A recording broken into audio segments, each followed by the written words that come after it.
Okay, so let's start. For the very first opening remark, I am pleased to share with you a video message from the Assistant Director General for the Social and Human Sciences sector of UNESCO, Mrs. Gabriela Ramos. I'm delighted to welcome you to the launch of the Gender Equality Quest in Video Games report. This marks a pivotal moment in our collective efforts to harness the transformative power of video games to advance gender equality. And I want to thank our partners, 8 Goals, 1 Foundation, for their dedication and all our peer reviewers for their insights. Video games are a global cultural and economic force. In 2022, the industry generated over 184 billion in revenues, more than music and film sectors combined. Yet, this thriving sector often mirrors the very inequalities we strive to overcome.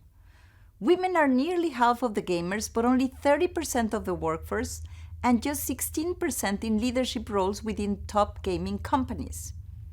Only 5% of games featured female protagonists in 2018. And nearly 50% of women gamers report abuse, rising from 75% for women aged 18 to 24. And this is just unacceptable. The barriers are clear.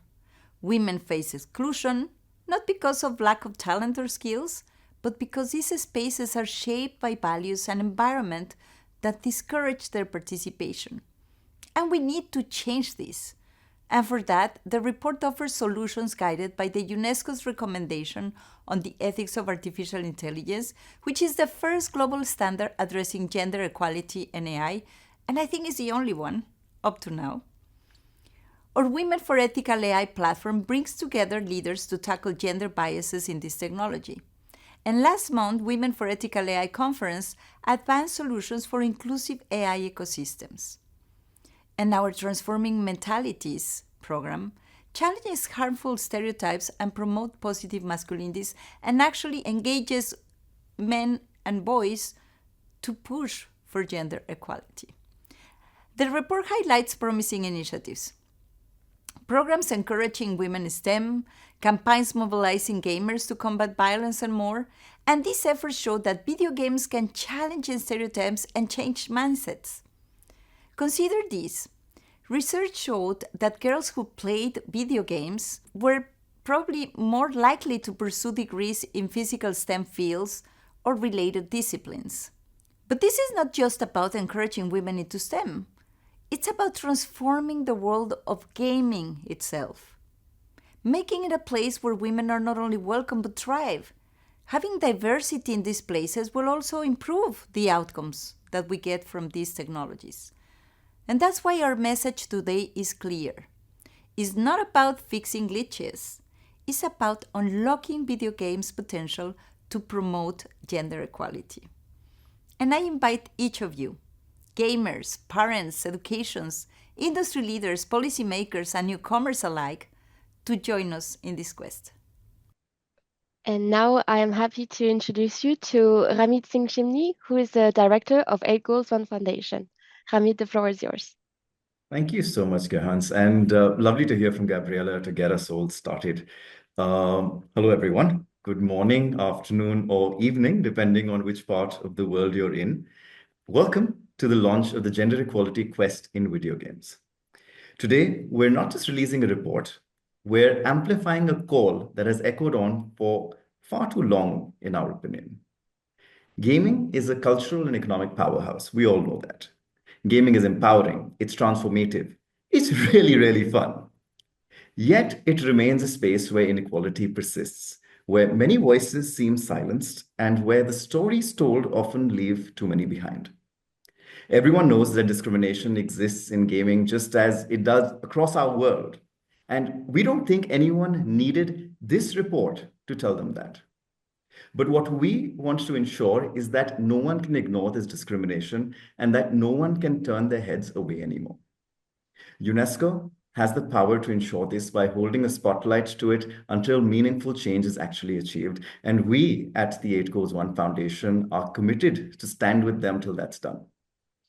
This report is just the beginning, and it reflects the work of incredible individuals.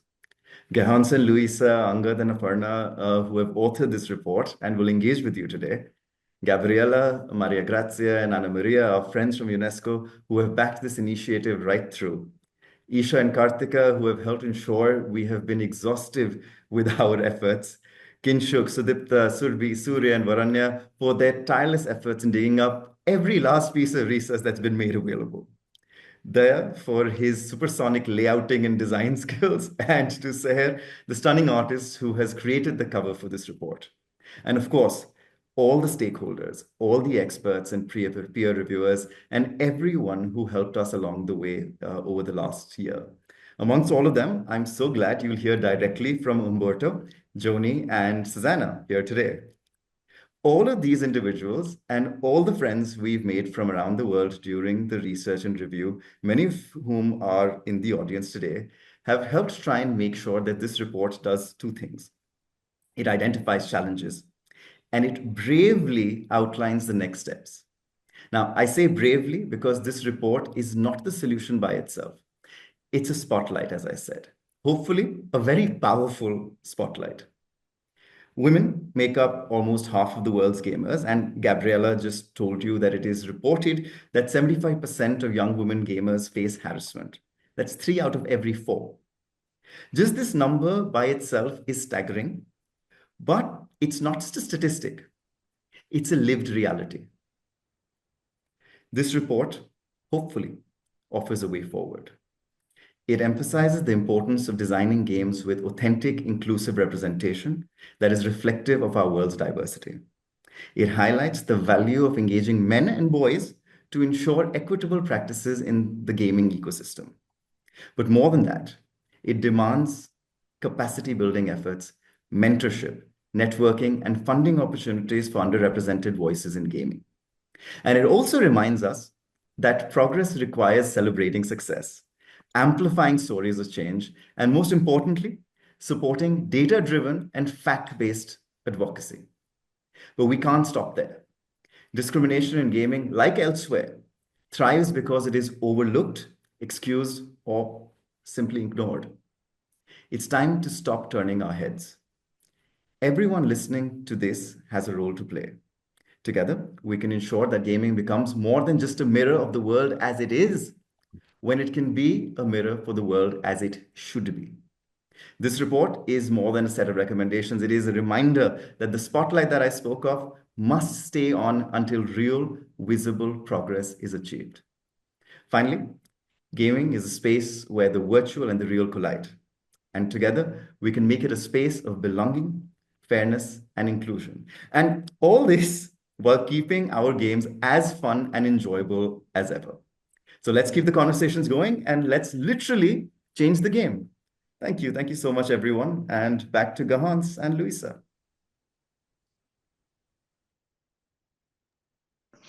Hi, everyone, dear colleagues, partners, and guests. My name is Louisa Ben Said. I am from the Inclusion, Rights, and Intercultural Dialogue section of the Social and Human Sciences sector of UNESCO. And together with Garance, we are part of the Transforming Mentalities program, which engages men and boys for gender equality. So we really want to thank Ramit and everyone else at the 8 Goals 1 Foundation for their partnership and their dedication to this project. We are really delighted to join you for the launch of our reports. This is the product of collaborative efforts between UNESCO, 8-1, and many, many contributors who provided insights to a pressing challenge, addressing gender inequality in and through video games. So why focus on video games?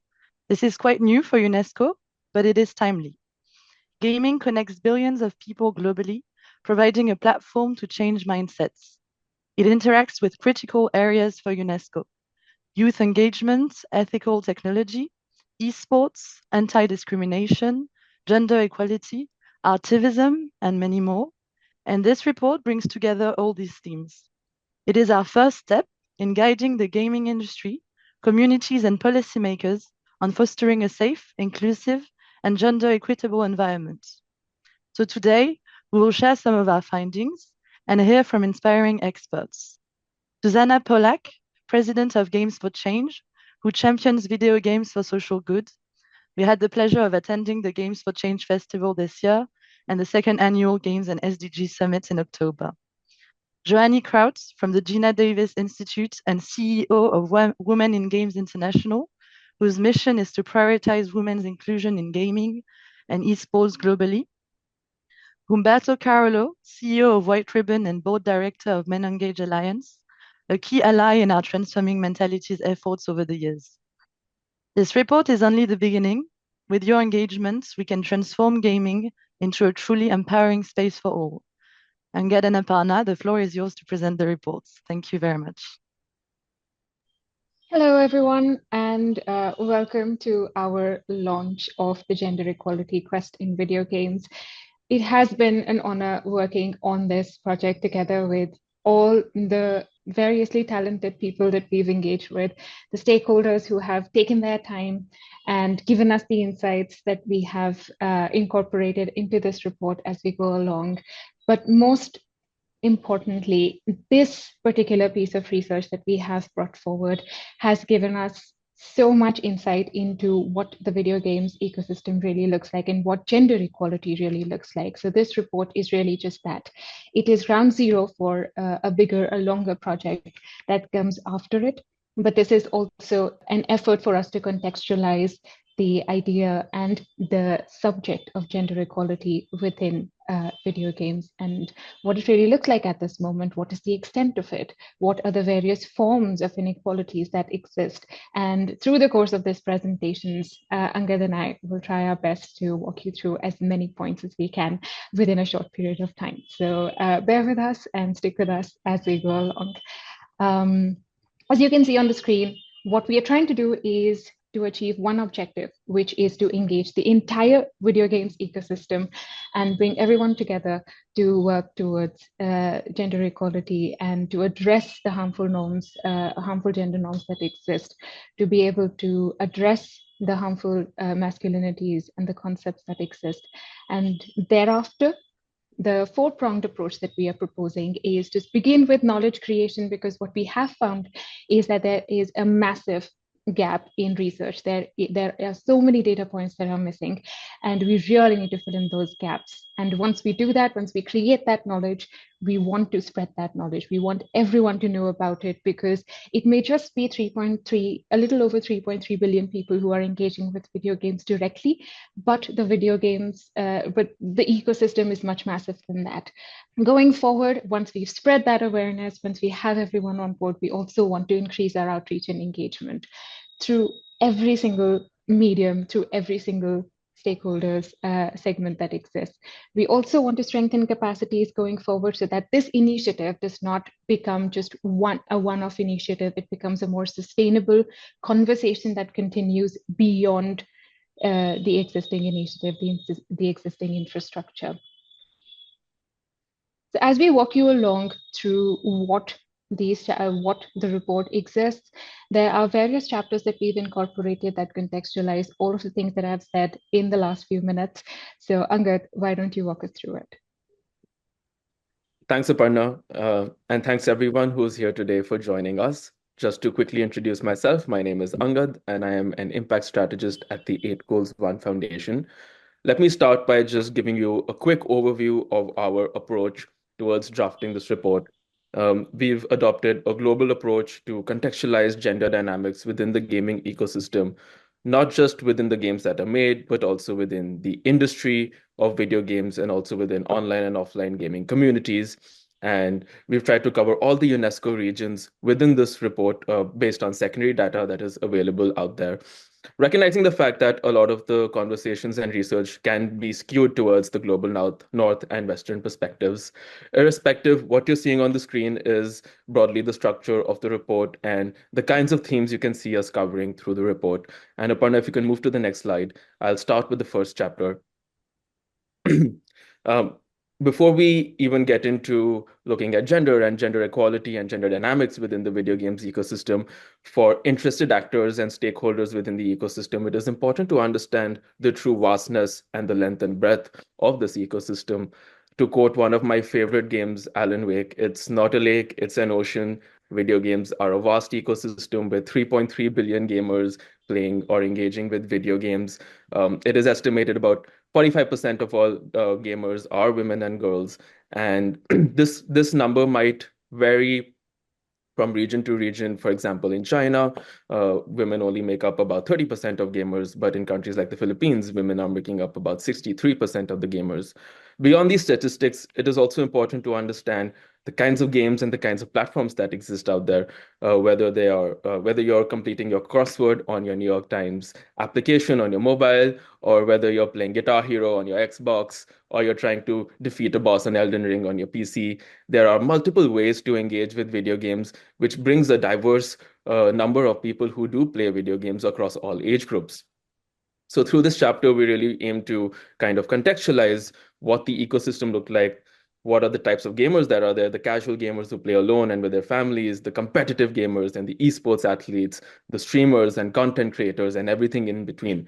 Now, once we have that context of this ecosystem, it's about understanding the history and influence of video games, how video games have evolved from research labs in educational institutions to arcades and home consoles and PCs to the cloud and mobiles in the modern day, recognizing the fact that video games are now, as the stat suggests, generating revenues worth USD $182.9 billion in 2023 alone, creating career opportunities for people across STEM fields and also artistic fields all over the world.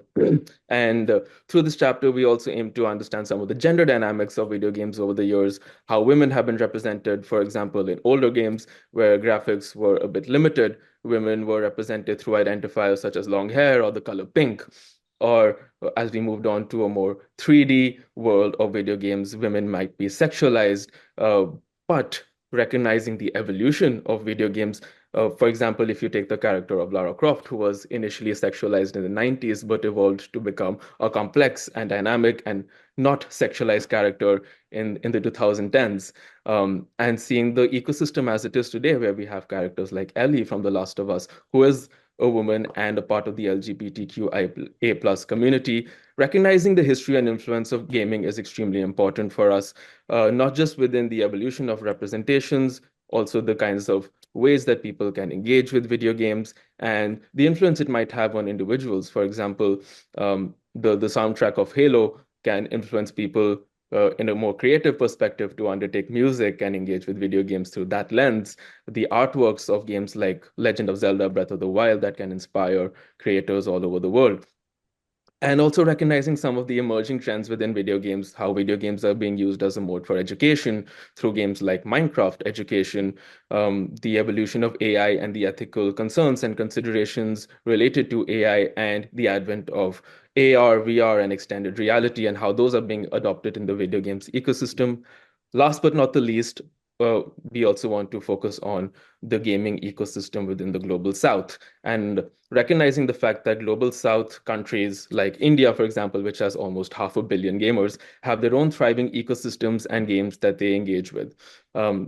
So moving on to the next chapter, Aparna will talk to you a bit more about how gaming can influence well-beings and behaviors. Well, we have heard a lot about, and we have experienced a lot about gaming in general. It is also important to understand how we engage with gaming at a more behavioral level, at a more human level, and how it affects the kind of relationships that we have, the kind of understanding that we have of the world. And for that to happen, it is important to contextualize the relationship between gaming, well-being, and behaviors. Does gaming have an effect on behaviors? Yes, it does. Does it have a positive effect? Does it have a negative effect? Well, that is a debate we're all trying to settle. And some of the data points that we have found out, beginning with one of the most controversial points that exist out there, is also, do violent video games create violent gamers, create violent people? Is there any evidence of aggression or aggressive behavior due to playing violent video games? Well, the research out there is too limited, too contradictory, and not enough to be able to generalize that to the entire world's population.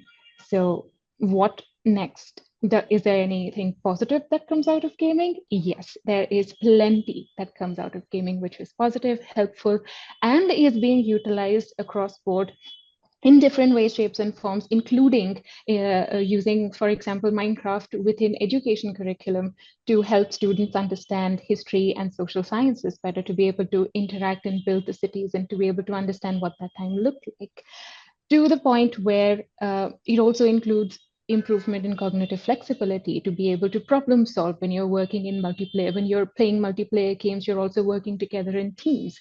You're trying to understand how teamwork functions. You're trying to strategize. You're trying to also understand spatial reasoning, and it massively improves your spatial understanding as well, as some of the studies that we point out within our research also tell us.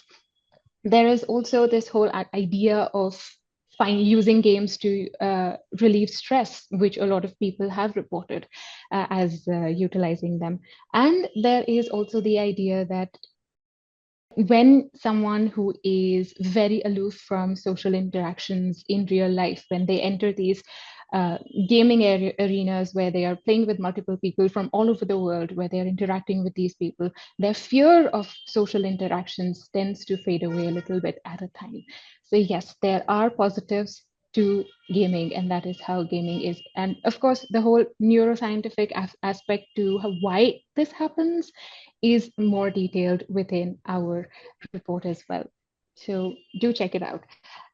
When we move on to also talking about the whole idea of masculinities, we've been talking about transforming mentalities. We're also talking about addressing the concept of masculinities within the gaming ecosystem. And the concept not only came about in the early 90s, we were also talking where the whole idea of hegemonic masculinities came to fore, where we were trying to identify how being masculine is associated with certain characteristics, like not being able to show emotion, being very strong physically, being able to show your physical dominance as you go along, to be able to also showcase that, yes, I do not fear anything that is in front of me, to the point where the characters within gaming also started to showcase that. Of course, that is changing as we go along, and that is what our research also tells us. But yes, is there a toll that it takes on the men who engage with these video games? It does. Does it? Because they have to keep up with that image, and that also tends to affect how they interact with the people around them. Does it also have a bearing on the people around them when they are interacting with them? Yes, it does, because that is how human behavior functions. We're all social, we're all interacting with each other, and that is also something that we have figured out. But what is also happening is, as video games are evolving, so is the idea of masculinities, which is also evolving with it, from being the concept of hegemonic masculinities previously, it is transforming into a new form of geek masculinities, which we will explore as we go along.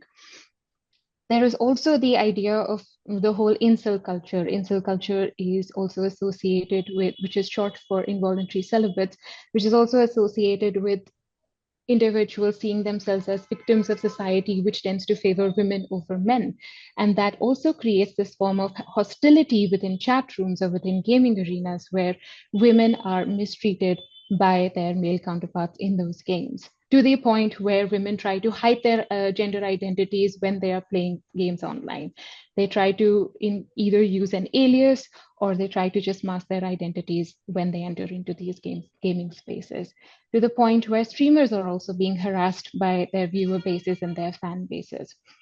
There is also, as times change, as video games evolve, as we're trying to incorporate a greater diversity of emotion within the characters that we have, there is also a backlash that exists in terms of people being against, terming it as woke culture and being against it. But then again, that is also a very small minority of the video gaming ecosystem, as we have observed. So next, we also come to exploring what kind of roles do women play within gaming, from the kind of executive positions they hold within the gaming industry to the kind of characters that exist within the video games that we play. And it's not just the video games that we play on our PlayStations or Xboxes. It is also the games that we play on our phones. It is also the games that we engage with when somebody else is playing and we're just mere observers of those stories. So what we have identified is men occupy 84% of positions in the top 14 gaming companies. And this was a number that was quoted back in 2020. So then the women, especially of minorities, especially Black and Latina women, have been facing backlash in terms of their transition to senior positions or being held back from senior positions and somebody else being favored over them. There is also a lack of access to digital tools for a lot of young girls in many countries. There was a study in 2023 by UNICEF which found that 90% of adolescent girls and young women do not use the internet in low-income countries. If you do not have access to digital tools, if you don't have access to the internet, it is very difficult for you to have access to the video gaming ecosystem, and hence the lack of exposure to the world outside. Of course, there is the family environments that also play a critical role, among other factors, which we've also cited. And then we've also covered the whole aspect of esports, wherein women account for only 5% of the entire the esports workforce, and only 1% of all the esports gamers are women.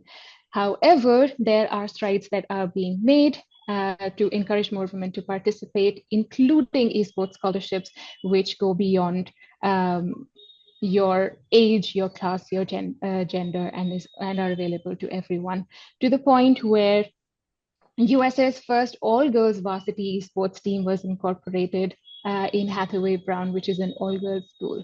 And that was a great achievement, but we need more of those initiatives across the world, across the globe, to encourage more girls to come in.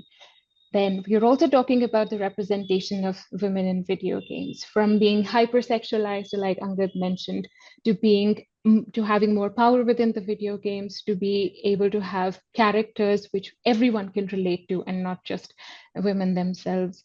And we're also evolving from that space. However, for example, Gamergate, which happened in 2013, needs to be mentioned, needs to be brought up, because that was one of the setbacks for women within the video game ecosystem, and it exposed severe online abuse against women, including doxing and death threats to women game creators, women gamers, women streamers, and it also highlighted how misogyny became so normalized within that ecosystem. And it resurfaced again in 2024 as Gamergate 2. But again, these are things that we need to keep addressing, keep moving forward from, and to ensure that these do not happen in the future. So how do we make that happen? How do we go along from there? And those are also some of the points that we're trying to contextualize as we move along. So as Aparna mentioned, the need for more positive interventions and recommendations for good practices. As part of the scope of our report, we highlighted some of the positive practices that have existed out there with respect to advancing gender equality within video games. One of them is highlighted here on the screen, Black Girls Code, which empowers which is a nonprofit empowering African American girls and youth of color through computer programming and tech education. Similarly, we have explored the roles that various stakeholders continue to play in a positive manner, whether they are governments and policymakers, whether they are the industry themselves, whether they are community organizations and civil society organizations.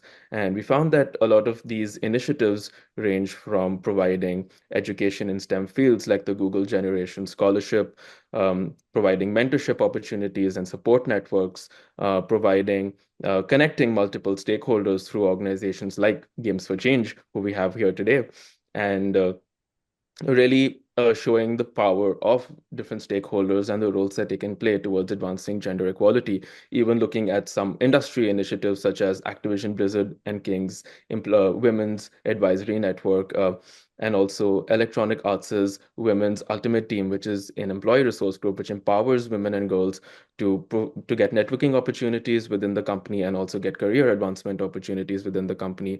Also looking at organizations like GLAD, which empowers LGBTQIA+ individuals who want to engage with the video games ecosystem, and organizations like White Ribbon, who will engage with men and boys and aim to protect them in digital spaces and protect them from radicalization. Through this chapter, we provided a spotlight on all such initiatives, the kinds of initiatives that have existed out there, to inform actors and interested stakeholders on how they can take these forward and continue to support gender equality and even collaborate together to work towards advancing gender equality in this ecosystem. That brings us to the final chapter of our report, which is the recommendations chapter, which really brings together all of our research, all of the data that we've got, and also is based on consultations and conversations with experts, peers, and colleagues within the ecosystem on how we can continue to evolve and advance gender equality in and through video games. Some of these recommendations include improving the data collection and research to cover broader contexts, understanding the fact that intersectional factors such as sexual orientation, race, regional and cultural contexts can also influence one's gender and gender outcomes and gender dynamics. Integrating diversity in the game development process, recognizing the fact that if we are to have diverse games, we also need to work towards providing a platform for diverse voices to be able to be working within the gaming ecosystem, and also making a business case for the fact that if you do have diverse games out there, players would want to play it. The biggest example that comes to my mind is a game like Black Myth Wukong, which is a Chinese game made by Chinese developers supported by the Chinese government, which became the biggest game in the world. Moving on, we also look at improving access to capacity building, networking, and funding opportunities for women and girls and people coming from different perspectives and different backgrounds. Also looking into factors such as if you're coming from a developing country and you're a girl, not just getting access to educational materials is enough, but perhaps having transportation that is safe to reach your place of education, or having localized materials to be able to develop games in your own language would also be important.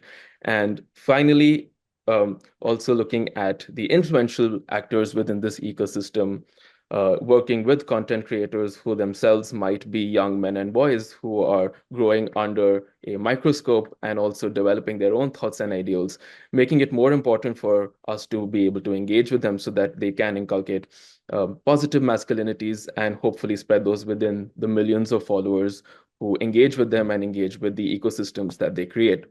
These are just some of the recommendations that we've highlighted here on the screen here, but of course the report has a larger amount of recommendations as well, which is based on all of our research and conversations, which takes us on to what's next. After this report, we've of course got a larger project that we want to undertake. Aparna, of course, mentioned the four aspects, the broad aspects of the project. But really the next question is, how can all of us come together to make this happen, whether it's the industry, the governments and policymakers, civil society organizations, and most importantly, the gamers themselves. So, of course, funding the project, getting industry participation, grassroots outreach and activations, policy advocacy, and engaging the media. These are some of the thoughts that we have on the things that we need to address to keep this conversation going and advance our project going forward. And of course, more thoughts and recommendations are welcome from everyone here today and our friends within the ecosystem.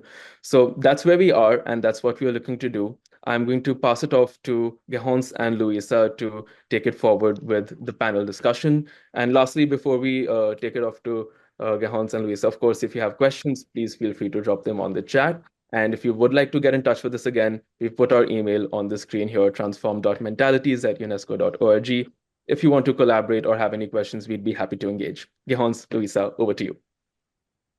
Thank you so much, Angad and Aparna, for the presentation on the report. To summarize, basically, we adopted a gender lens and went through the whole video games ecosystems, from participation of women in the industry to how female characters are represented, to how female gamers are playing in the communities that they're creating.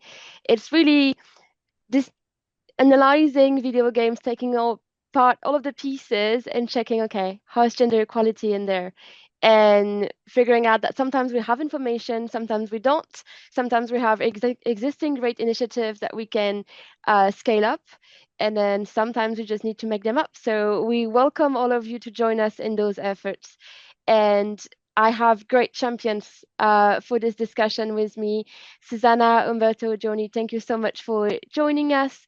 I no longer have to introduce you because it's already been done a few times, and I also put it in the chat, but still, I would like to start with you, Susanna. If you agree, you are the president of Games for Change, the festival, but also the organizer of a summit at the UN on SDG and games. You are also the chair of the UN Task Force on Mental Health and Interactive Media, of which UNESCO and 81 are a part of. And your expertise really is about bringing together all of the key stakeholders of the video games industry and community, making sure that our efforts are collective.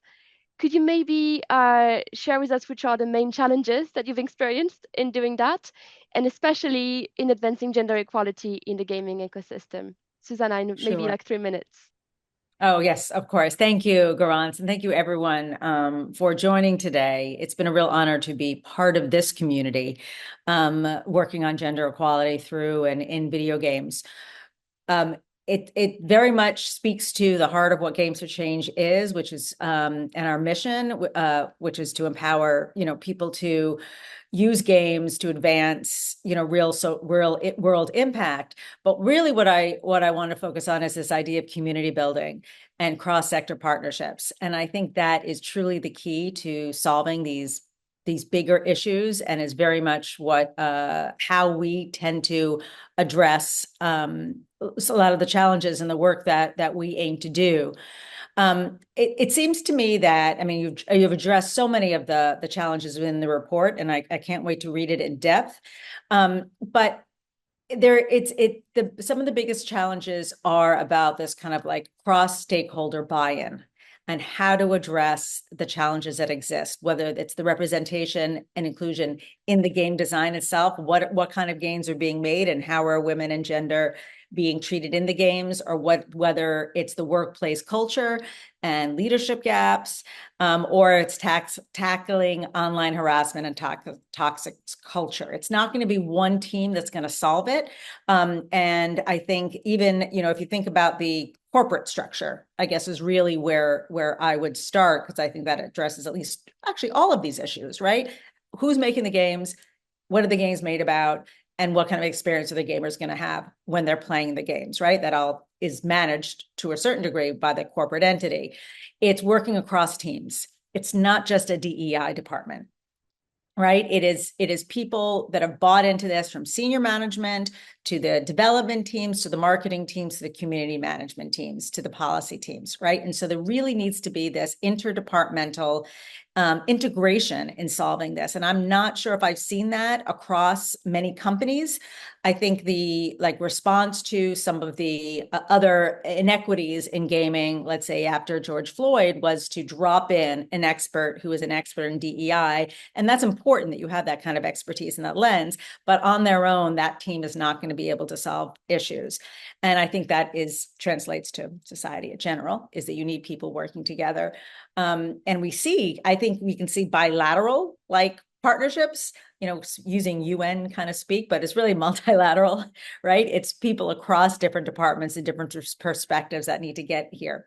And looking outside of the games industry, when it comes to the toxic behavior and harassment and the experience that gamers have, that work can also expand beyond the industry itself, beyond the content creators, into the support systems. That to me speaks a lot to a cultural issue, right? About how women and minorities are treated in that environment. And we approach that, and we can talk about it later, about how to equip the next generation of young people that are moving into this space. When they move into this space, they have a better understanding of how to respect one another. There's changing existing behavior, and then there's a next generation, and creating space for them to move into this industry, move into this world of gaming with a positive approach, as opposed to a restorative kind of approach. And I think that's something that can be discussed very much about too. Thank you so much, Susanna. I think we're going to build upon what you just said with Joanie. Joanie, you are the CEO of Women in Games International. You're also a member of the Gaming Advisory Council at the Gina Davis Institute on Gender in Media. So you have a deep understanding of what Susanna just mentioned, right? How the industry tackles those challenges and how they're creating change, maybe sometimes in partnership with each other, but it's still quite limited. Can you maybe tell us about the resistance or the challenges that you've encountered in the industry towards gender equality initiatives? Maybe building upon what Susan I just said. Absolutely. And thank you so much for inviting me to this conversation. I absolutely love how Susanna approached that, especially with approaching it with, a positive instead of a restorative. That's absolutely amazing. I'm gonna put that on a t-shirt. So good. So thank you again for having me as part of this. This work has really worked hand in hand with Wigi's mission to support underrepresented professionals in the games industry. And it's just been really wonderful collaborating with and kind of seeing everything that you're building with this. So historically, as we know, the games industry has been predominantly male, and there's a longstanding bias that associates gaming with male-centric culture. And that really translates into a lack of representation and just overall opportunities for women, both in terms of leadership roles and in game development teams. So the good news is we are seeing a shift in that resistance. The games industry is starting to realize that diverse teams lead to better creativity, innovation, and just stronger connections with larger, more broad scale audiences. And we're seeing that some of the resistance comes from misconceptions about what gender equity really means. That gender equality is about lowering standards or pushing quotas, when in fact these initiatives are really about creating that equitable opportunity and space for talented individuals, regardless of gender, to really have a stake in the game. And so one of the biggest challenges is just that need for more inclusive workplaces where people from of all genders feel empowered to contribute, especially in those leadership positions. So many organizations still operate within this traditional power structure that doesn't really prioritize gender diversity. And changing that requires not only policy shifts, but a cultural transformation where one, inclusion isn't just about a trend, it's an integrated value. The resistance is also influenced by the notion of, gaming as a boys' club, but we're really seeing that the younger generation of game developers is pushing back on this. They are the ones who are saying, no, that's not true. So they're more inclusive and their mindset is more progressive, which is really giving us hope for the future. And I know there's already a group who's working with, specifically male perspectives. And so it's a really powerful way to kind of see that everyone is prioritizing this. You talked a little bit about esports as well. We had a mentorship program that was specifically focused on getting more women into the esports industry from beyond a pro player. So if that's, shoutcasting or creating the budget or generating the logos or actually running the tournament itself. And we had at Wigi, we had more male applicants to join as both mentors and speakers for that program because there was a huge push from other males in esports who wanted to see this change as well. They wanted to see more women and more underrepresented individuals within the esports industry. And that was something that really gave us hope as well. Just kind of seeing that mentality shift for what we're doing and what we're focusing on. At Women in Games International, we are focused on really advocating for these changes by providing resources, support, and overall just visibility to women at every stage of their careers. So we want to see more women getting into the industry. We want to retain the women that we have, and we want to see women moving into, those power roles. So we're just kind of continuing to amplify the voices of women and underrepresented groups in the industry and kind of overcoming those barriers together. Thank you so much, Joanie. I love that you also mentioned male champions and male mentors who are also really much willing to change the game. I'm happy that we have a diverse panel, of course, because this is the topic of the day. It's the whole point of transforming mentalities. It's really transforming men, transforming mindset, creating that shift. And that jumps me directly to the next speaker, Humberto Carolo. Basically, engaging men and boys for gender equality is the core of your mandate of your career. It is the main mission of White Ribbon. You are also the board director of the Main Engage Alliance, which is a global alliance gathering organizations who are willing to work with men and boys for gender equality. So you're the perfect experts to bring into this conversation. In your opinion, and I think I'm going to continue with a negative question, but then Louisa will move forward with solutions after. Which are the main threats that are faced by young women and men in digital and gaming spaces that we must be more aware of, that we must share also in our work, and that we should find solutions for? Thank you so much, Garance, and once again, congratulations to UNESCO, to 8 Go Foundation as well for the release of this, really amazing report. And I'm so happy to be here with all of you. And I also I want to build on the answers that have been shared already because they're so good. In particular, Susanna, your call for us to to focus on the positives, to move beyond just responding, the restorative pieces, and look at how do we address this on is something that we're keenly interested in at White Ribbon, because we work on the prevention side of harms, whether it be in the community and online. So I want to go a little bit deeper into the experiences of boys and young men within gaming systems, because it's not that clear cut, that boys and young men and men are the perpetrators, and then everybody else is are on the receiving end of those harms.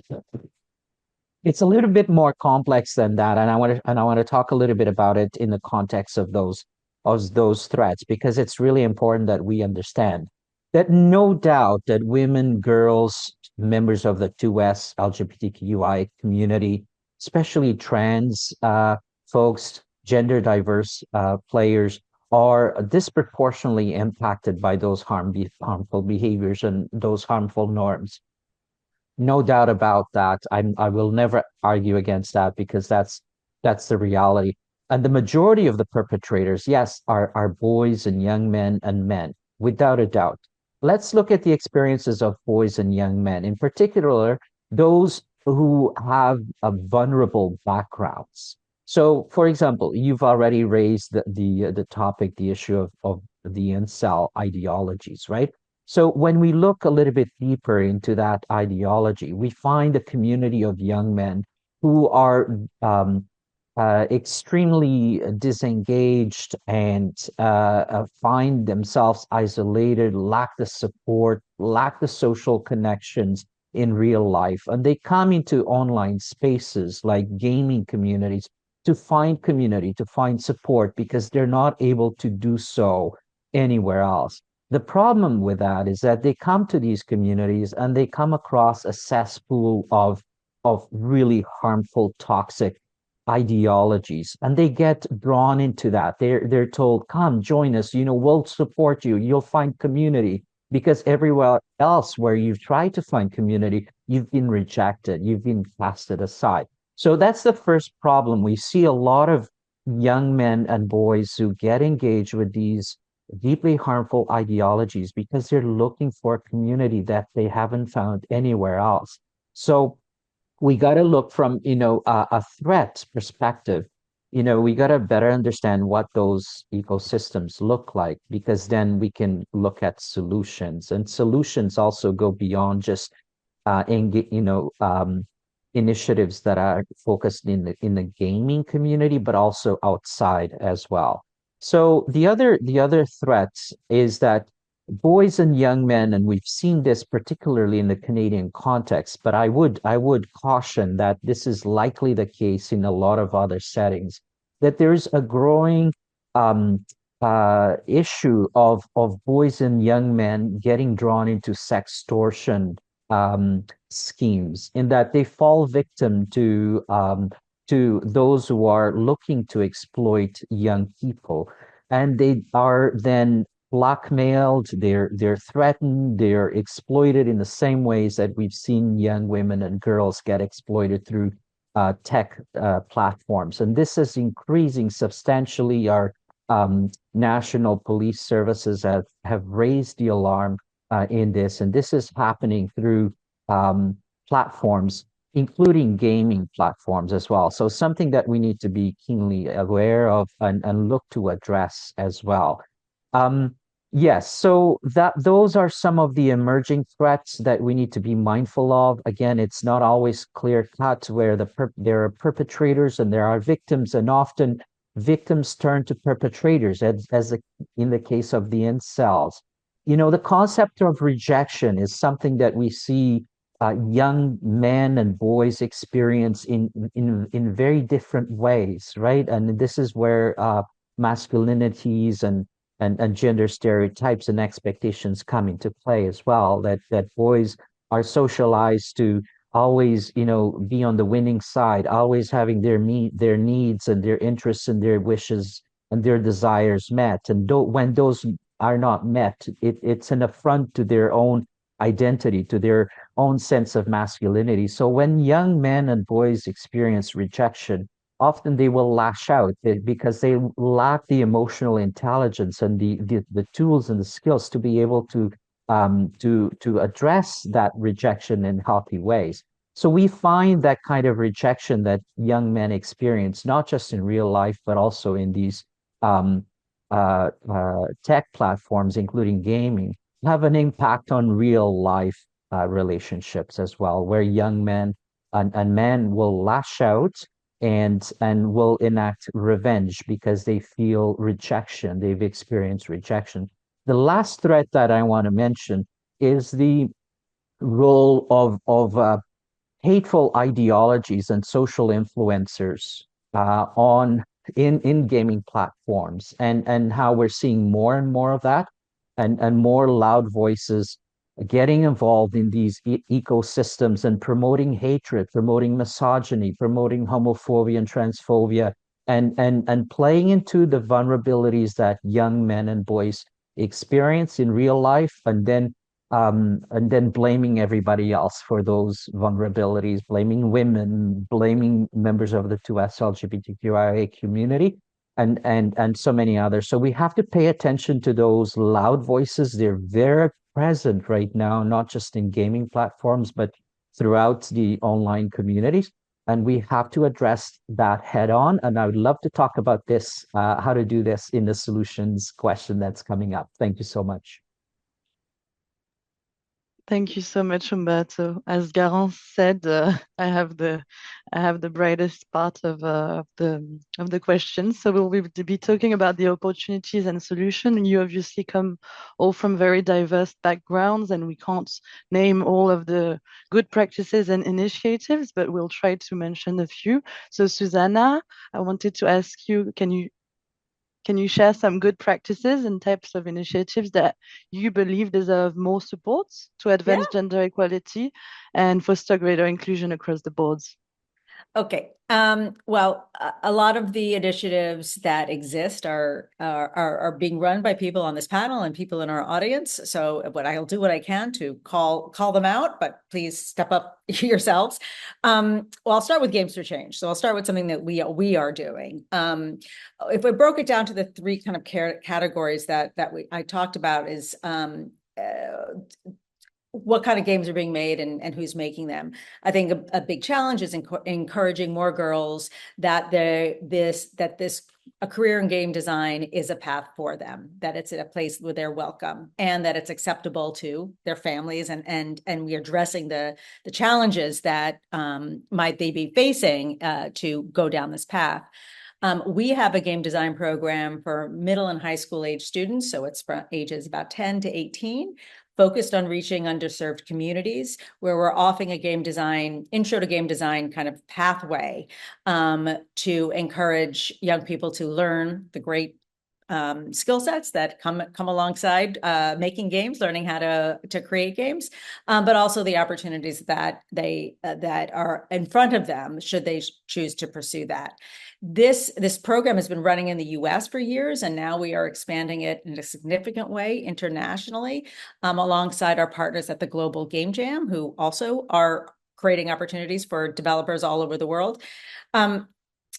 But the how to approach that in different countries and different regions, right, can be very specific. There are cultural additional cultural challenges that young girls will be facing who want to go down this pathway, and initiatives like UNICEF's Game Changer program, which is one that's bringing game design specifically for girls into regions where they have other cultural challenges, are important. And that also is a kind of cross-sector program that also brings in mentors and the like. So those are two programs that I believe that are bringing younger girls into this and saying this is a space for you. Early stage career development, how to support these young women once they're in the career spaces, having those ERGs and having organizations like Women in Games that are offering these mentorships, there's peer-to-peer or near-peer kind of relationships. Once they're in there, how to support and keeping that retention, right? And seeing a career path. That's another. And then finally, prioritizing well-being for all gamers, right? For those who are playing games, and having people within the studio system, like what Thriving in Games is doing with their resources. I saw that Kim posted her work there in the chat, is really important, and also supporting that next generation of gamers, as I talked about, like how do we usher in a new generation of gamers who come into this space with positive behavior. And we're working on an initiative called Raising Good Gamers that is doing just that, or attempting to do that, by bringing in parents into the conversation as well, having them understand what's happening with their young people as they're playing games, and encouraging the positive behavior. And that also ties into the mental health initiative, which I failed to speak about earlier. But the Chopra Foundation, along with other organizations, have this global mental health task force that was initiated to help support mental health initiatives across the board, not just in the gaming sector. I'm leading the games and immersive working group.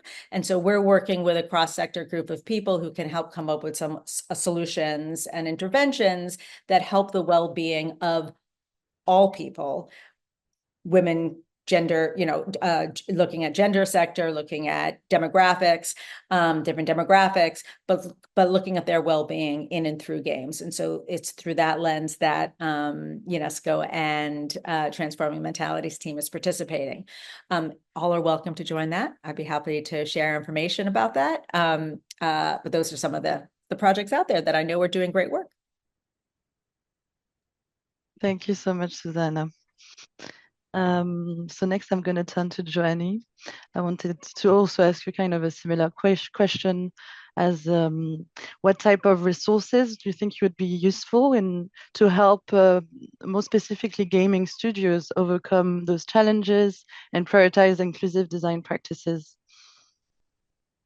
Yeah, absolutely. So Wiggy wants to help. So getwiggy.com. We are providing a combination of actionable strategies, just increasing strong leadership, and then just accessibility to resources. So one of the key ways that game studios can kind of overcome these challenges is really by fostering an environment where inclusivity is baked into the culture from that top-down leadership. So leadership needs to be committed to this transformation by implementing tangible policies and practices that really promote gender equity and diversity in hiring, pay, and career advancement.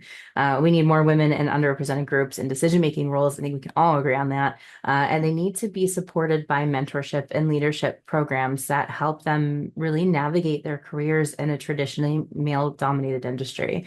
Another critical aspect is really prioritizing diverse and inclusive design from the very beginning of that development process. So it just means thinking about the characters, the stories, the gameplay in ways that are accessible and relatable to a wide range of players. So inclusive design isn't just about making those token gestures. It's really ensuring that all players feel seen, heard, and represented in the games that they're enjoying.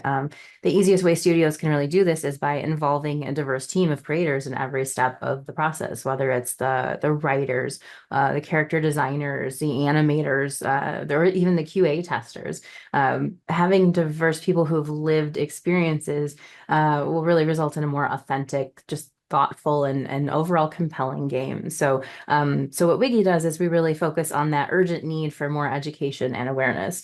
We've seen that studios who provide ongoing training for their teams on topics like unconscious bias, microaggressions, inclusive language, actionable allyship, and just the impact of representation in games have a higher success rate for retaining diverse teams. And these resources really help employees at all levels just recognize and address their own biases, creating a more supportive and inclusive environment. So things like preventing harassment is great, but that's kind of building on that fixing the situation more than kind of creating a more meaningful space. So in terms of resources, Wiggy's programming has been immensely helpful in driving this change. We do have both in-person and virtual mentorship programs. We have different tracks for our mentorship programs based on, different needs and we call them cheat codes. What is your cheat code? How can we help the next generation kind of not need to trudge through the mud quite as slowly as we did? We did how to get more women into the esports. We've done how to get women from mid-manager to C-suite and VP roles. We've talked about how to just get into the industry to start, and there's different tracks to sort of support different people at different stages of their careers. We do also have networking opportunities, events like our annual conferences and meetups and annual online communities, just really kind of offering valuable opportunities to connect and collaborate. And these spaces just really allow to have safe shared experiences, strategies, and just an overall advice, having those open conversations that you don't even realize is mentorship and kind of helping support your career. We also have access to research and data, just really providing studios with industry data and helping to understand the research and the benefits around gender diversity, and then access to positive representation. Every Wednesday, we do a different content, mostly on LinkedIn live sessions, where we have the first Wednesday of the month, we have the interview where we interview the interviewer, asking, hiring managers, what is it that makes you excited about my resume? What would make you throw my resume in the trash? What's your favorite question? How would you approach the answer to this question? As well as, what is the process for hiring? What does that look like? Should I be nervous that I haven't heard back from you in 3 days? And then we also have open world dialogue. It's just an open conversation. We have questions coming in that people are too embarrassed to ask or just don't know where to find the answer. What does an engineer in the games industry do? What does that even mean? What does a producer do? What does that really mean? And so we have conversations with people who are successfully navigating those roles within the industry. And it's those water cooler talks that we're having, that a lot of times males will not even think twice about asking a question, hey, how much do you make? And that's like so offensive to underserved and underrepresented groups. So how do we continue to have those conversations beyond what does it mean to be a woman in the games industry? It means I would like to get more pay. So let's have a conversation around how do we negotiate salaries instead of what does it mean to be a mom. And so it is still creating those spaces where you can talk about being a mom and how that has impacted you, but then let's also have the conversation about your career and how to take that next step forward. So it's been really important to recognize that real change takes time, but we're on the path to helping to make sure that can happen. Thank you so much, Joanie. I see Ramit is clapping his hands as well. Humberto, I'm going to turn to you. What types of solutions do you think can be introduced to create safer and more inclusive gaming environments from your point of view?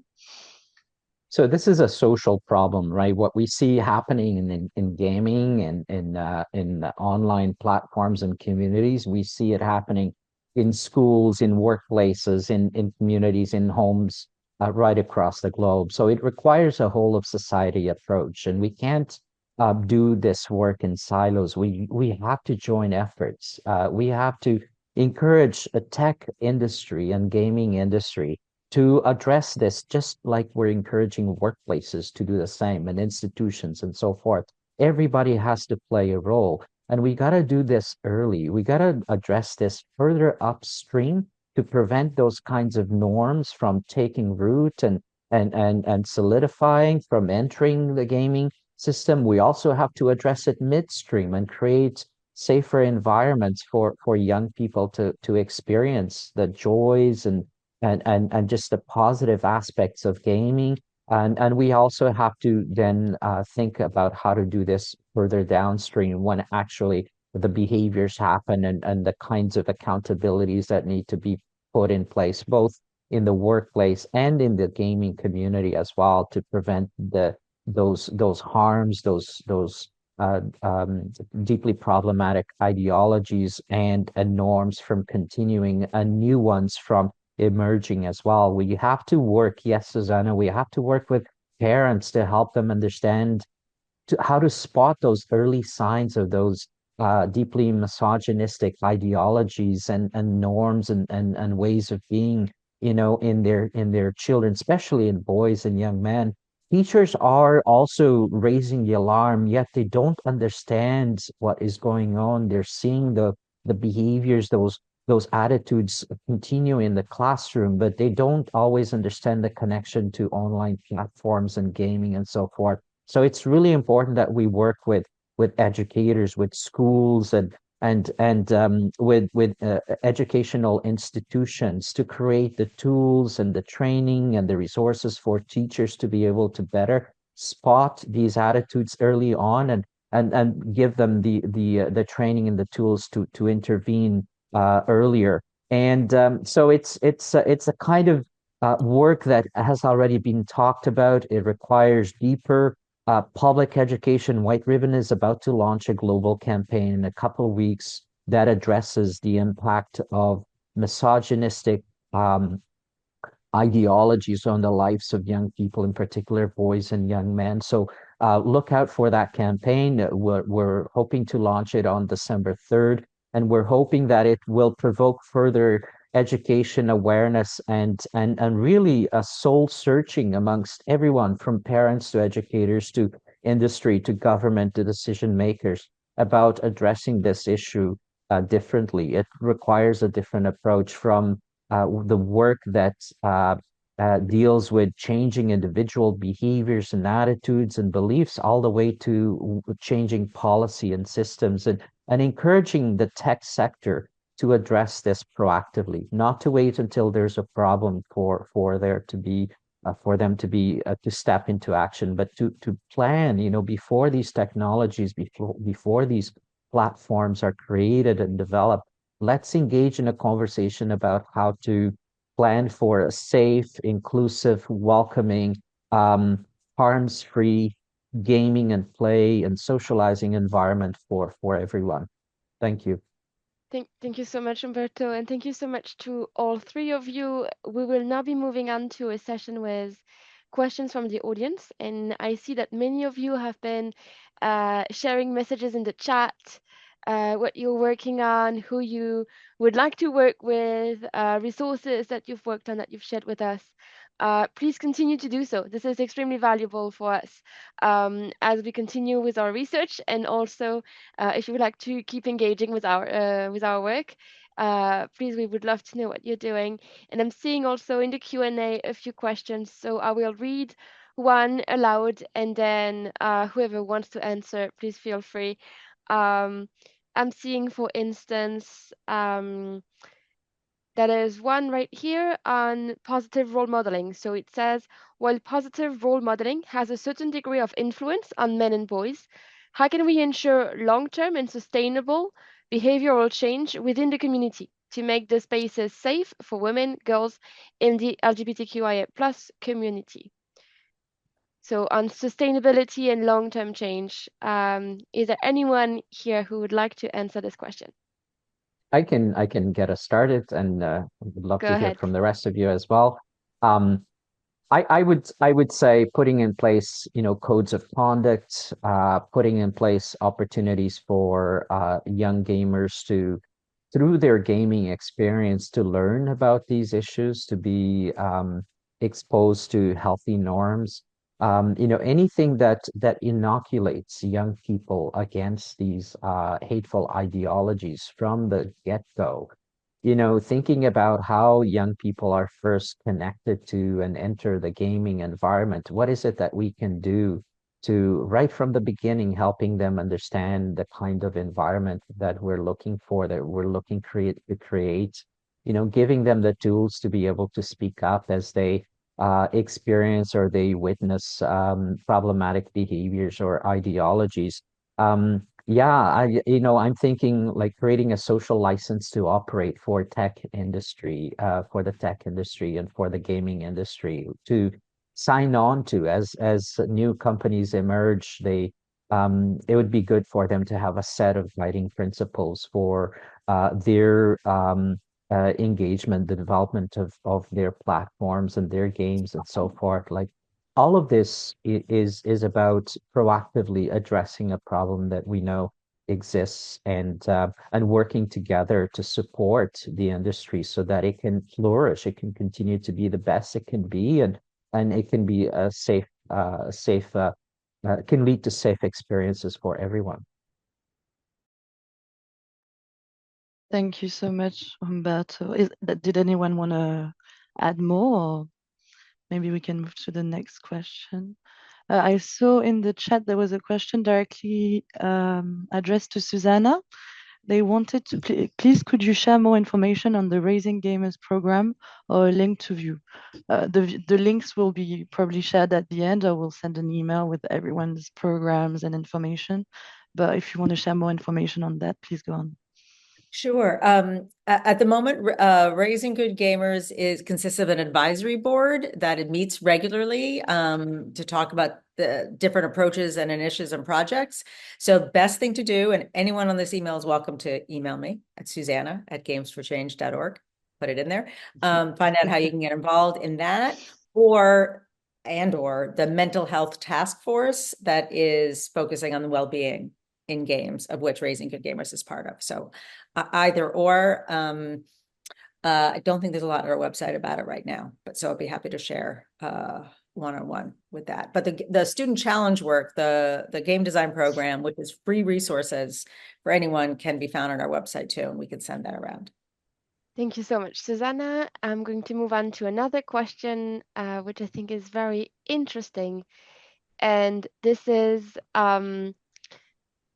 with the incentive to promote inclusivity within current games, which are in the mainstream and which are the main which are the incentives for mainstream and popular games across the world.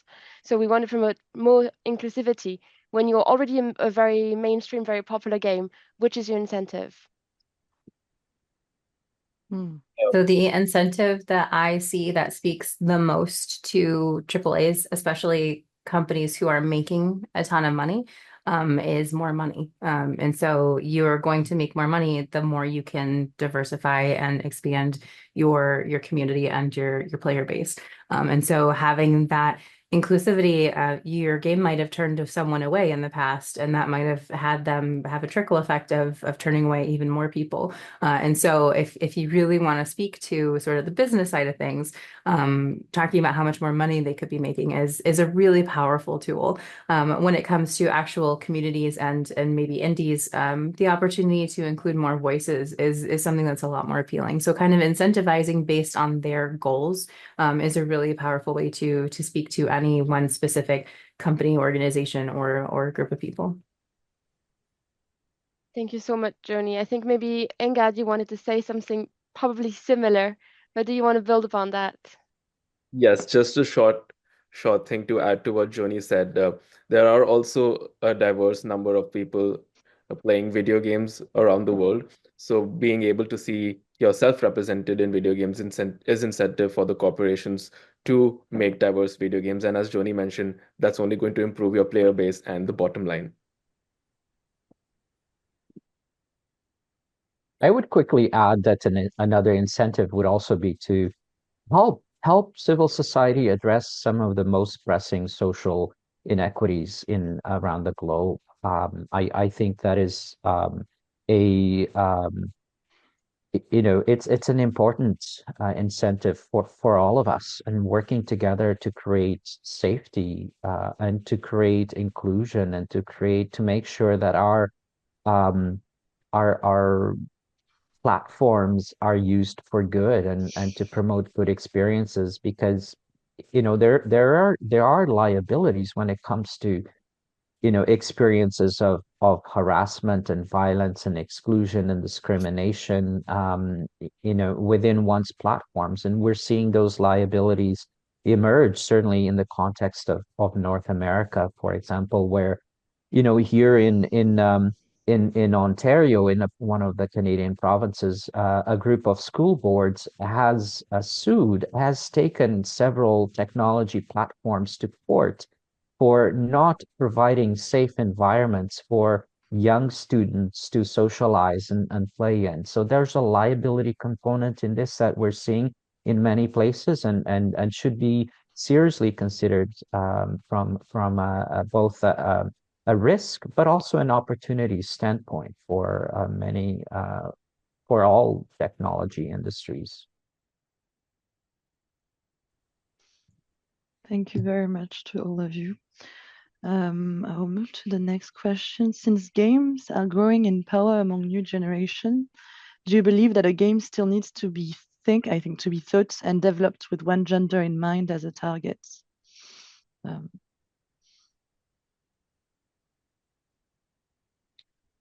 not sure. Susanna, did you want to say something? Yeah, I mean, this is like a general question for media in general, right? Mhm. Yeah, there are games that are made for all audiences, Yeah. all ages. It's rated G. You know what I mean? Oh, and then there are games or books or films that are speaking to a particular community, and I think they're all welcome. I just, one shouldn't be prioritized over the other.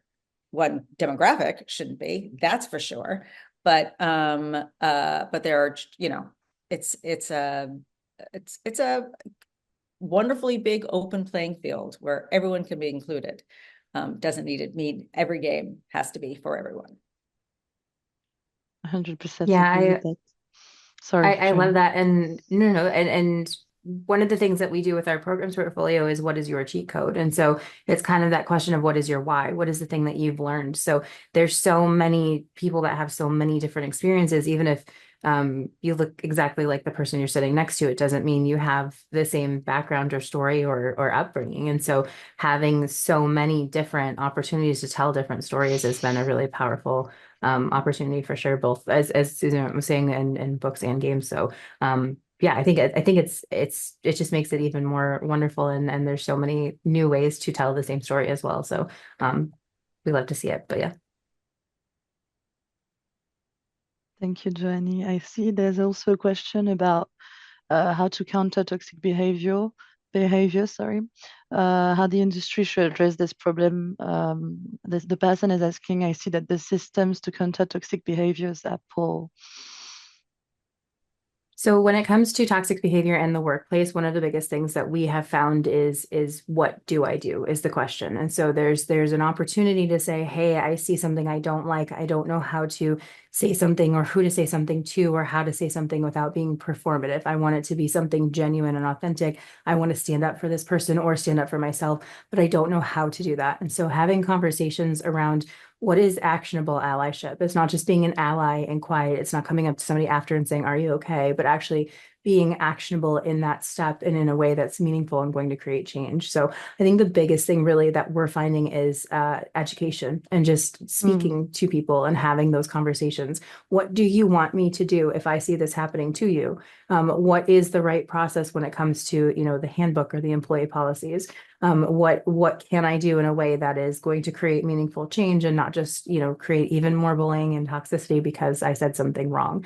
And so having those conversations has been the biggest thing that we have found to kind of help change and sway those behaviors, actually coming into an organization, not having it be a big performative workshop, but actually saying, here, we're going to have a real conversation with real people who you really work with is a really, really powerful way to kind of continue those conversations. Similar approaches would be very helpful from a user perspective as well. So preparing young people, in particular, as they start to engage in the gaming world, pairing them with understanding that these ideologies are out there, that these norms exist, and giving them a bit of an inoculation, like letting them understand what that looks like, and how to use critical analysis and thinking, and how to reach out for help and who to reach out for help, and building trust amongst educators, amongst parents, so that young people can come forward and seek help when something goes wrong, or are equipped with the tools, the information, the approaches that they themselves can use to counter some of those behaviors, those norms, those ideologies as they approach. So better preparing our youth for the use of these technologies and engaging in these communities is what's really needed. And everybody has to play in that, has a role to play. Parents, teachers, technology, yes, policymakers and so forth. That needs to be done earlier and as a form of preventing and proactively addressing this issue.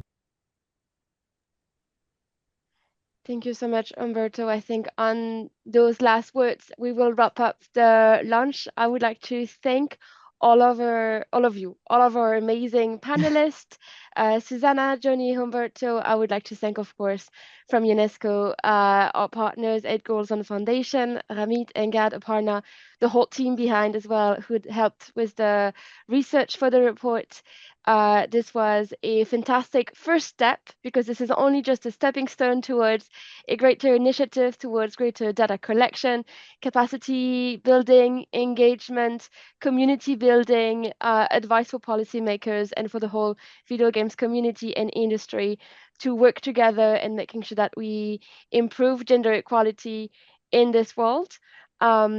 As a few concluding words, I would like to also connect this initiative to the whole Transforming Mentalities program as a whole, which is about engaging men and boys for gender equality. We do that through research on a diversity of topics. We also do capacity building. We also do community engagement. This is also connected to UNESCO's work on our art lab, for instance, connecting with arts for human rights, making sure that the creative industries are used for well-being, anti-discrimination, anti-racism, to our master classes against racism and discrimination, or transforming mentalities master classes, which are engaging young people to become change makers, to become leaders of change.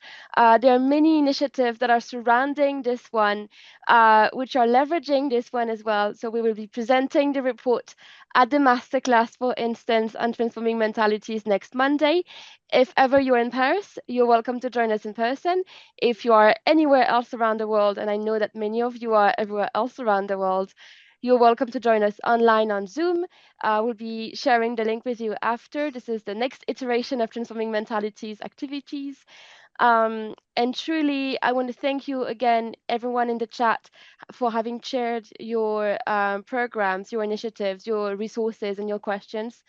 It was fantastic engaging with you for an hour and a half, but this is not over, so feel free to reach out to us at the email address that Angad had shared and that I'm sharing again right now, transform.mentalities@unesco.org.